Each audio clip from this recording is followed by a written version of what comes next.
Nigeria's President Bola Ahmed Tinubu recently paid a visit to France in what many have called a landmark event that has led to the pivotal agreements in Nigeria-France collaborations, particularly in the area of infrastructure, energy, agriculture, solid minerals, and more. Nigeria and France deepened their cooperation in the solid minerals sector with a Memorandum of Understanding focused on critical minerals like lithium, cobalt, nickel, vital for clean energy technologies. The agreement includes joint research, knowledge transfer through student exchanges, and sustainable mining practices to minimize environmental impact. Additionally, it addresses the remediation of over 2,000 abandoned mining pits in Nigeria. It will also focus on transportation, agriculture, renewable energy, and healthcare sectors. Both nations have committed to mutual trade enhancement, fostering better cross-border services, and eliminating fiscal barriers while prioritizing labor rights and sustainable development. Now, despite the landmark agreement, a section of the populace is concerned that France has recently been accused of illegality by different West African nations and has further suffered a blow when a series of coups from 2020 hit its former colonies in Niger, Mali, and Burkina Faso. Now, joining us to look at the recent agreement purportedly signed with Emmanuel Macron in France and how they would impact Nigeria's unstable economy, we have Ejike Okpa, who's joining us from the United States, and also Global Affairs Analyst Adetunji Omotola. Good morning, and thank you both for joining us. Good morning. Thank you for having me. I'm going to start with Mr. Okpa this morning. The most common fear, or concern that many people have expressed is Nigeria right to be, making these agreements, these bilateral agreements with France, seeing, the relationship that it has had with Francophone Africa and other countries, neighboring countries, in the last, couple of years? The mood towards France has not been one, that describes it as a very supportive country. And so, are these legitimate concerns that people have? Thank you for having me.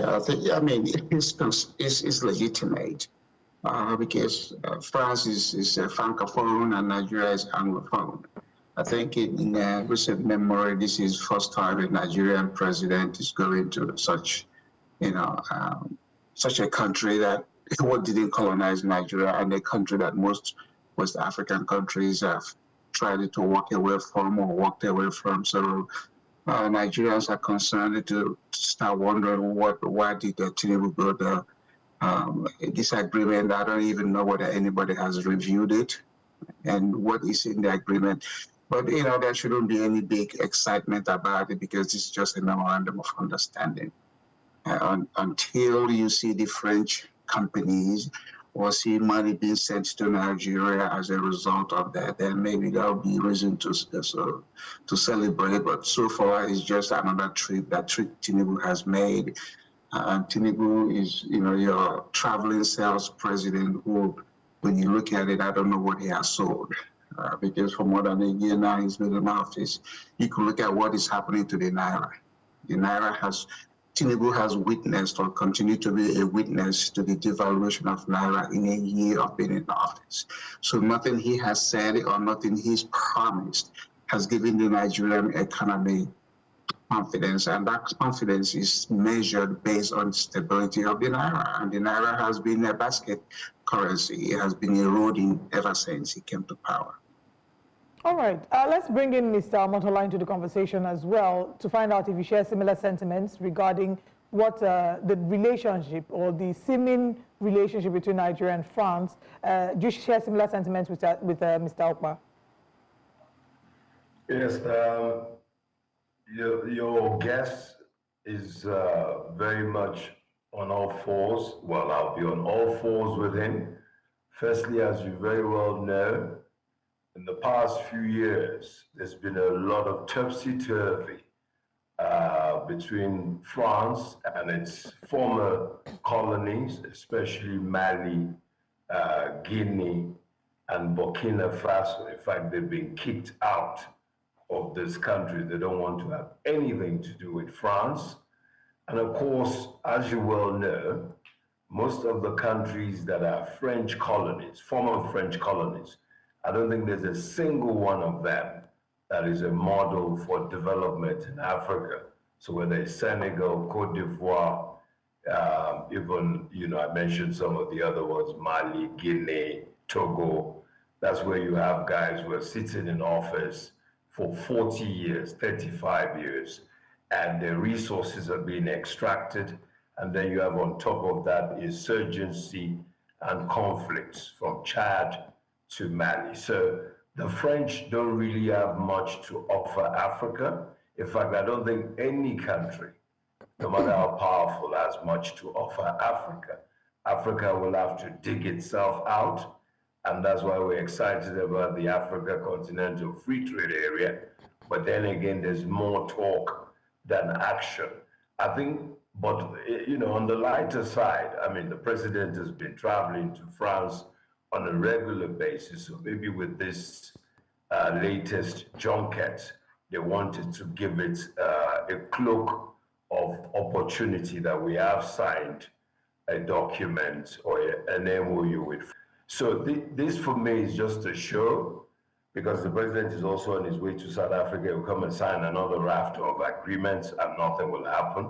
There are 34 agreements or treaties between Nigeria and South Africa. Nothing has changed since 2000, when President Obasanjo started coming to South Africa. So I think it's just it's a PR exercise. And also, as my colleague said, the devil is in the details. We have not seen anything. It's just headlines, almost on a similar platform as we saw 4 weeks ago about the mining conference in South Africa, $700 billion in assets potentially, but we haven't seen anything. There's no single job that has been created in all those conferences. Yeah, so when you say the devil is in the details, it's a similar sentiment, that I have had. I always have this worries that what you see in the news is not really what is going on. It's really just what politicians like to show you. That's the part that they can tell you. There's, likely other details that are not being discussed. When we have these bilateral agreements, if you monitor the relationships that countries have with the West, when you have United States, Secretary of State, for example, fly to Africa, and they take pictures with these African leaders and whatnot. It's really just a photo op, but what is really going on behind the scenes is what you need to pay attention to. And so that is a concern that I have, and I think Mr. Ejike can speak on that one. Do you also believe that, there should be some worry with regards what really might be going on behind the scenes? And hopefully this is not fear-mongering, but should that be something to worry about? What Nigerians are not being told about these bilateral agreements?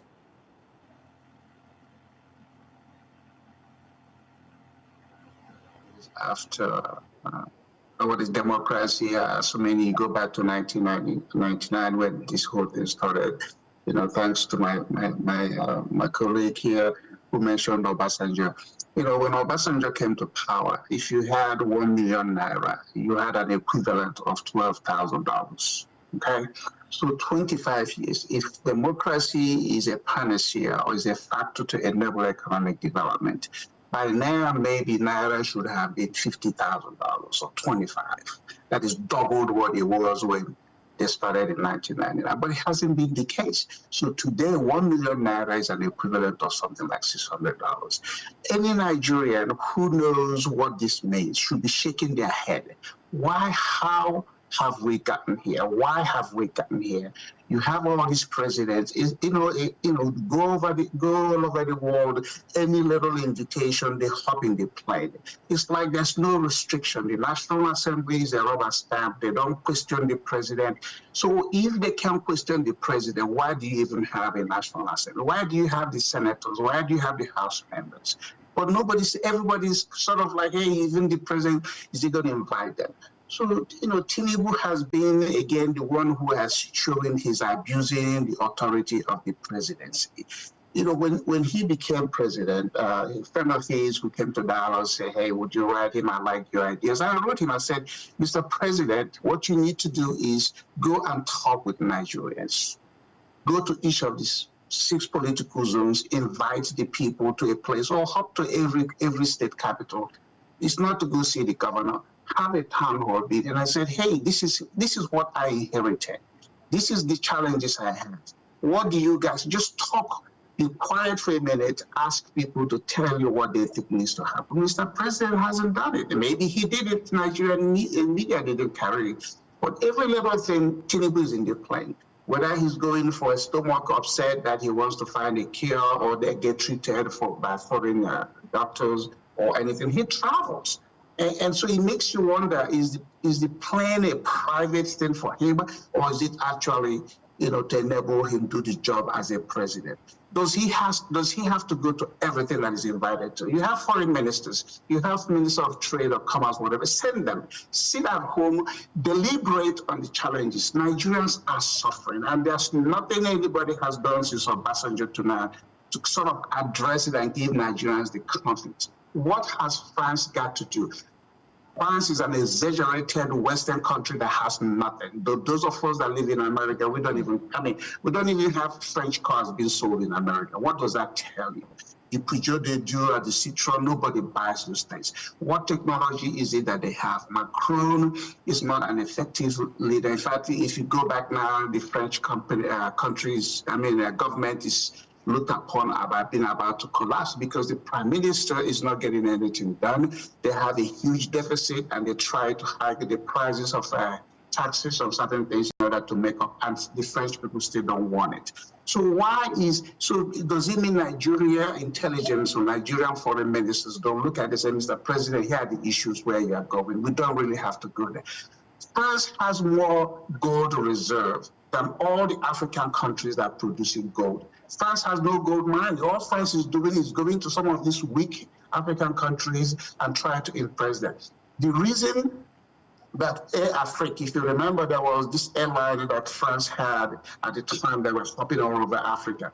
In 1999, when they wanted to join the Euro told them, hey, for you to do it, you have to divest yourself from all of this African engagement. And that's why they did, and they abandoned them. So now a country that hasn't been effective, like my co-guest said, addressing their former colonial thing, is one Nigeria, the biggest English-speaking African country, is going to embrace. So it calls to judgment. What is Tinubu thinking? And that Tinubu so far has not given the Nigerian the confidence about being the president, that reminiscence or whatever he called it, that is his stand, that's not what makes somebody want to serve a country like Nigeria. You have to be effective, you have to be grounded, you have to know the issues. If the exchange rate of the Naira keep eroding, nobody that is a serious investor would allow the companies to come and do business in Nigeria. Because again, they can't pay back the debt. If your currency keep devaluing, how are you going to generate the revenue for what you have borrowed in order to pay back what you have? Okay. Thank you very much for highlighting that. Let's bring Mr. Omotola into the conversation and look at a much bigger picture that is beyond Nigeria. Now let's look at Africa, West Africa. We've seen that a number of these countries in the Sahel region have exited ECOWAS. A number of them the French-speaking countries have rejected France. Having seen now that our president, who's the chairman of the ECOWAS, and they've been trying to mend the fences with a number of these countries, but it doesn't seem like it's working. Do you foresee, or what would you say are the implications of Nigeria aligning itself with France? Do you think that would further strain the relationships that these countries have with ECOWAS? And how do you think that this will impact the regional bloc? Okay, firstly, look, I think it's important for us to establish some key facts. In the ECOWAS sub-region, once you take out Ghana and Nigeria, the other countries are not really, they're not really economically viable. And I'm not saying that there aren't opportunities in Cote d'Ivoire or Togo or Mali, but when you really looked at the stricto sensu, even if you look at the GDP, once you take out Nigeria and then Ghana, ECOWAS is really an organization that has very fragile states in it. Chad, Niger, Cameroon, with Paul Biya since 1982 as leader and no succession plan at the age of 90. So I don't really take ECOWAS very seriously. And that's why Nigeria going to sign with France is really a punch in the face of those smaller countries that have been dominated by France, putting all their money in French central bank and having to borrow back the money. I think Nigeria will be seen as a sellout by those countries. I think President Bola Ahmed Tinubu has already shown his ability to just go off on his own to take major decisions without consultation, whether it's within country or within the region. I think it's not a very good optics to see the president in France with Emmanuel Macron, the same Emmanuel Macron that rushed to N'Djamena to watch the swearing in of the new president of Chad, the son of the former dictator, Idris Deby. Macron was there in a tent attending to that inauguration, ensuring that their plan was not messed up. So our president should know better. But then again, he's also the same president that wanted to go to war with Niger Republic when Mohamed Bazoum was removed in a coup. Without a cabinet in place, he was going to go off on a limb and go to war with our neighbor. And we have strategic interest in Niger Republic. So I don't think it's a good thing. But having said that, Nigeria is in a real economic mess. And so President Tinubu will run to any leader, especially a global leader, for succor and for support, or even to show up his own image in Africa that, look, despite Nigeria's woes, despite my woes at home, I can still be received on a grand scale by a global leader, which that's what it is. So I think that's the challenge. Yeah, so I want to now speak about, the idea of throwing away the baby with the bath water. I'm going to, again, bring back Geopolitical, with this one. So, these points that have been highlighted, are very important.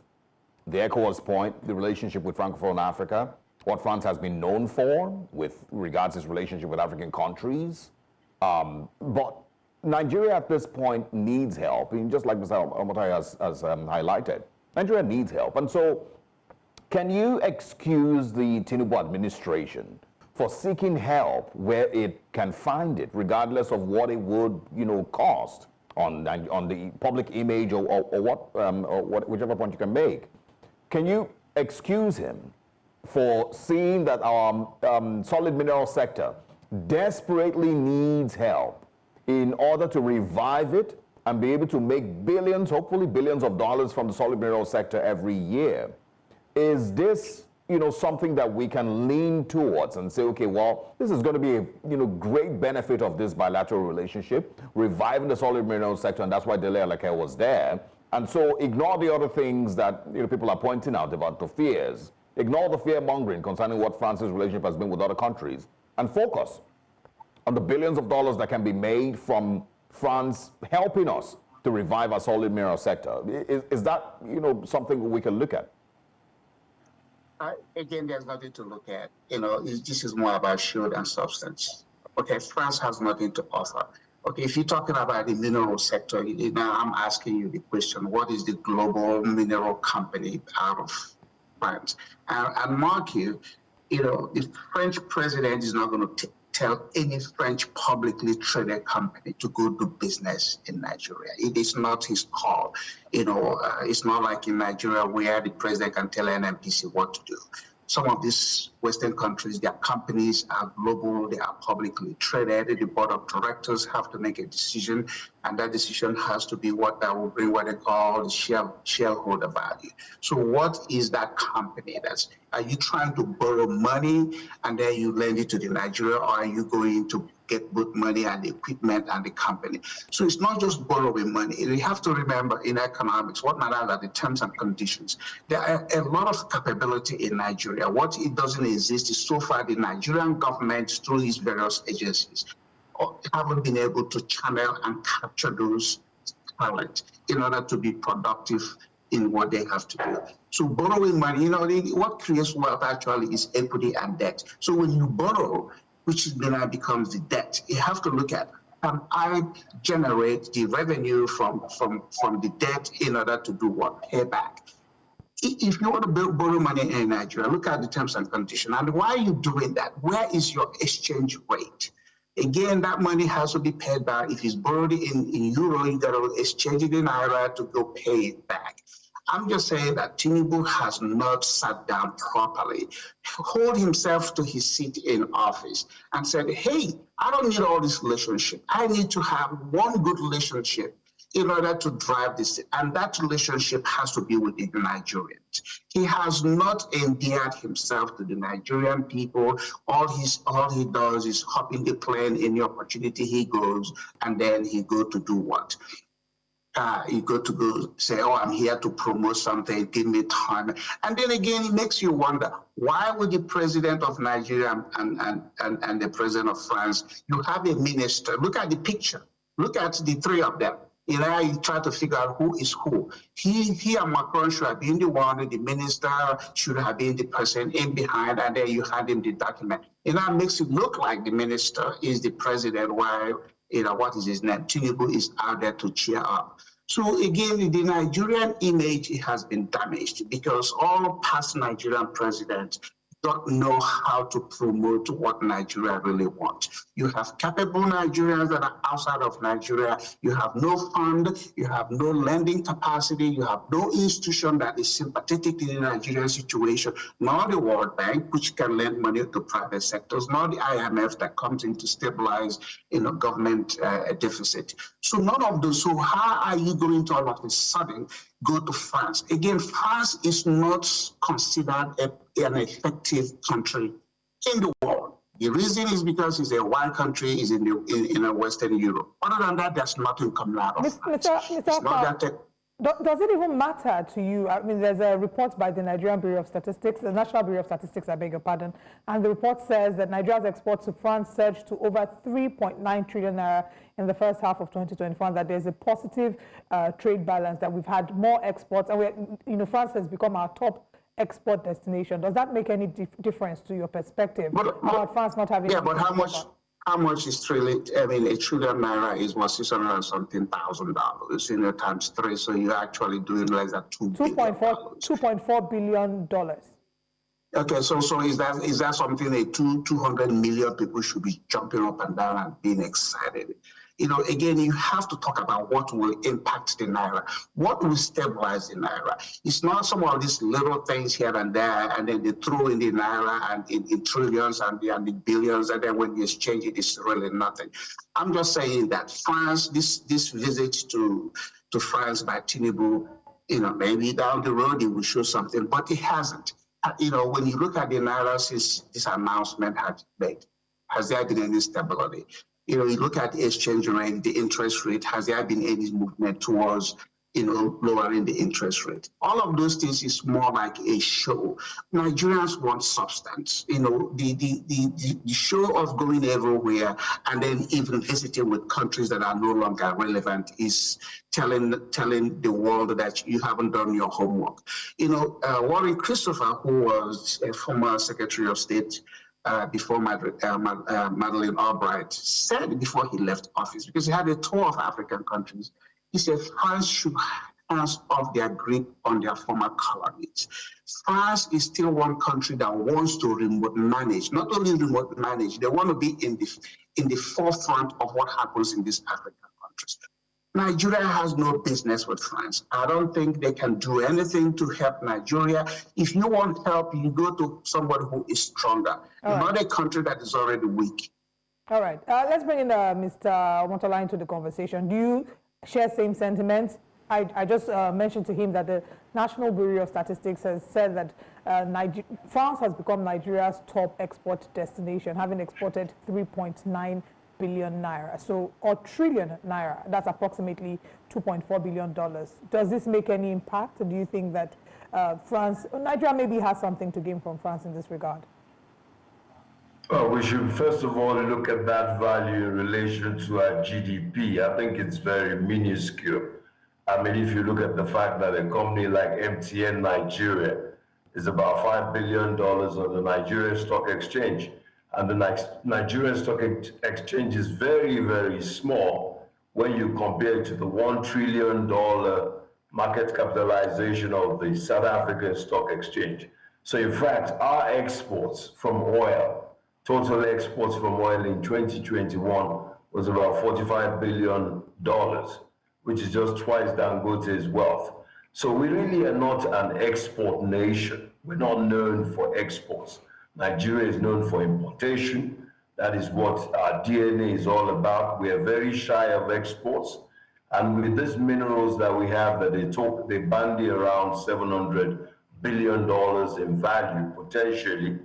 The former NBS Director General, Dr. Yemi Kale, told us about a month ago in Johannesburg that even with all the potential investments from the mineral sector, it would only amount to about $25 billion over the next 10 years and probably will create about 3 million jobs. So 3 million jobs in a country of over 200 million people is not a lot of jobs.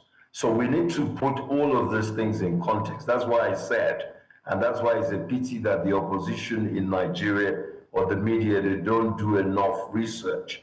We need to, as Mr. Ekpa said, we need to look at the details. How do these agreements impact on the lives of the man in Ikotekpene or the lady in Molete in Ibadan? We can't just be, excited that the president, tomorrow it might be Biden, the next day it might be Trump. We've seen former President Buhari go and meet Trump and sign the Tucano deal for $500 million. How has those jets, how have they improved the security of lives in the northern part of Nigeria? That's what we need to be doing. We mustn't get excited when we see an African leader with a world leader signing agreements or a minister looking radiant, holding a document that may not even get to Abuja. They might just throw it in the bin. Because we've signed so many of these agreements and Nigerians are still dying of hunger. 133 million Nigerians are multidimensionally poor. I call it the pure water economy. Pure water in the sense that so many rich folks, but too many people are starving and running away, the Jackpot syndrome. So this president needs to sit at home behind his desk, put on a shirt and trouser, roll up his sleeves, and get busy, because the next election he'll be telling us he has done this, done that, but we're not seeing anything. Yeah. Well, I mean, like I said, since we started, that these are, some of the most popular concerns that many people have with these agreements. And, I'm also, making sure that I highlight, the details, that may not be revealed with these type of agreements. The possibility that there are other details that have been also agreed upon that are not, revealed to the Nigerian people. And you mentioned, that the opposition parties, this is what they should be doing. Pretty much same thing with the National Assembly, I believe. This is some of the roles that they should be playing to have the government to answer these questions. But I again, don't want us to really just focus on the negatives. So I'm gonna, have Mr. Motayo address this again. Are there any things that we can benefit from a relationship with France? Now, my colleague highlighted the Nigerian Bureau of Statistics figures, about trillions of naira in trade.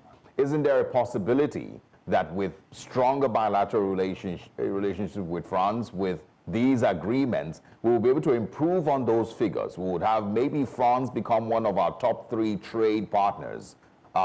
Yes, I know that Ejike said that France has nothing to offer. But, is there a way that these agreements can also increase on whatever trade that we have with France? And also improve on our mineral resources? Because I know that there's so many, if you look at the Middle Belt region in Nigeria, there's a lot of mineral resources that are really just lying there, doing absolutely nothing. So are these some things that we can maybe improve upon over time? Is that for me? Yes, it is. Okay, so basically, look, I think that what I would have loved to see the president do, because, he was there with an expanded team, Dangote, the Boa gentlemen, Soelumelu, and so on. I would have loved to see made in Nigeria products being exposed. President Macron did not for 1 second get a sense of products that are manufactured in Nigeria. whether it's our palm wine, whether it's our, our fruits, whatever we have, because we say we want to diversify away from oil. Then we're putting all our eggs in the minerals basket. When we have agricultural produce that are unique to Nigeria, everywhere you go now, I mean, we've just had an opportunity to host the Jollof Wars competition in South Africa. And why are we doing so? Because we're tired of eating foreign food. We want to eat jollof rice and baewedu, egusi, ekpankukwo. How can you have 220 million people and you have your diaspora in almost every single nation on earth, and you can't promote your food aggressively? Because people have to eat every day, whether you're rich or poor. And that's how you make money from food. It's a low-hanging fruit. You never see our president doing that. So I'm very worried about this junkets. He needs to stay at home. If I had his passport, well, he doesn't need a passport. But if I have the key to that plane, I will take it and hide it. The man is traveling all too often, and the conditions for the people on the ground are not changing at all. And that's the reality of this embarrassing specter. He's even coming straight from France to South Africa. I was going to ask you. Yes, I was going to ask you to speak. Yeah, I was going to ask you to speak to that, because he's currently in South Africa. Should have landed in South Africa yesterday. Yeah, he's coming at the wrong time, madam. Yes, madam, the president needs to read the room. He's coming at the wrong time. In South Africa right now, there's a lot of furore about food poisoning. So children, young kids as young as 6 are dying of food poisoning, and they're accusing foreign nationals, especially from Bangladesh, Somalia, and Pakistan, of being the reason behind it, because they say they sell expired food. There's also illegal artisanal miners that are stuck in the pits for the last 3 weeks, over 1,000 of them. Most of them are from Mozambique, from Zimbabwe. They're working, most of them are undocumented. So the president is coming to South Africa at a time when there's a lot of anti-foreign national feeling.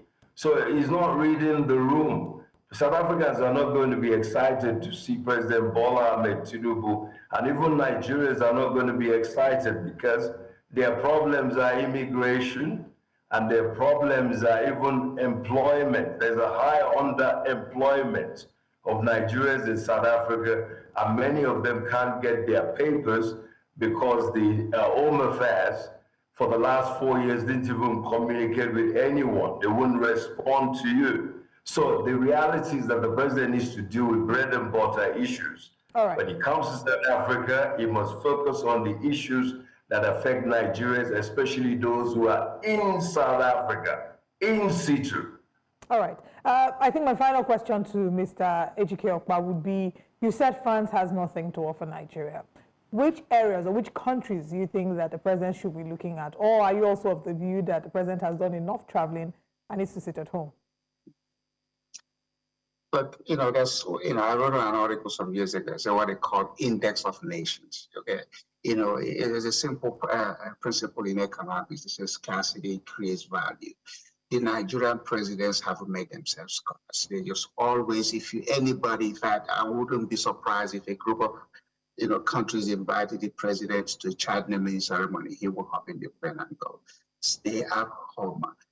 France, again, has nothing to offer.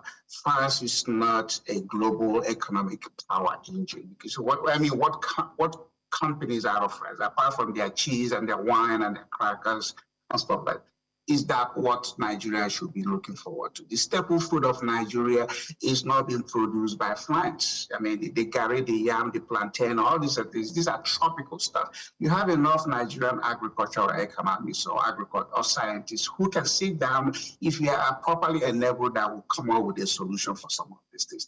I'm saying, if you're going to do a relationship that enhances where you are, not a relationship people are going to look at and laugh at you like, what are you thinking? What are you doing? What is this going to lead? Anytime a president goes to another place to say, I am doing this for economic reasons, this is not a diplomatic thing. the spike has to be with the confidence in the currency and the growth in the economy. How many trips has Mr. Tinubu done ever since he became president? It's probably coming up to 50. So for the times, that means if he's done 50 for a year plus, that means for every 1 month, he is actually out of the country 3 times. You should not be vacating your seat of power to other countries for this length of time. Convince the Nigerians. Look at the Naira. Compare yourself. If you look at the first 4 years of Tinubu, Obasanjo, Buhari, Jonathan, and all these other people that have been over there, look at where the exchange rate is, because that's the measure, and say, oh my God, what is going on here? How can I do what? Reassure Nigerians that the erosion of their currency can be handled with, and it's not going to be handled by you being a traveling salesman who is not selling anything. All these things, can anybody tell me where are the spikes in the top sectors of Nigerian economy? Where is it in the power? Is it in transportation? Is it in Total? It's a French company doing oil and gas in Nigeria. It's not even one of the biggest ones. So again, you go into these places, you build up an image, but that image is punctured.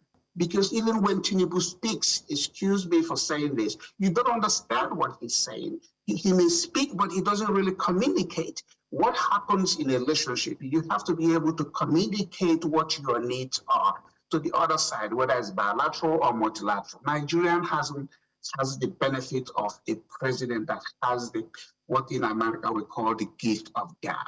You have to sell eyes to the Eskimos. The reason you do that, you got to convince the other side. This is more like coming to the negotiating table, that, hey, you work with me, you partner with me, this is how both of us are going to benefit.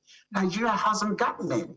Of all the agreements they have done since independence, go back. If Nigerians are critical thinkers or analytic in all this agreement, this is where students should be going and doing their dissertation, putting in any of these agreements and looking after the fact, not after, before, because it hasn't produced for Nigeria. I really, my heart bleeds, because when I came to America 37 years ago, you know how much I paid for my trip from Nigeria to England to America? The England part of it is a stopover.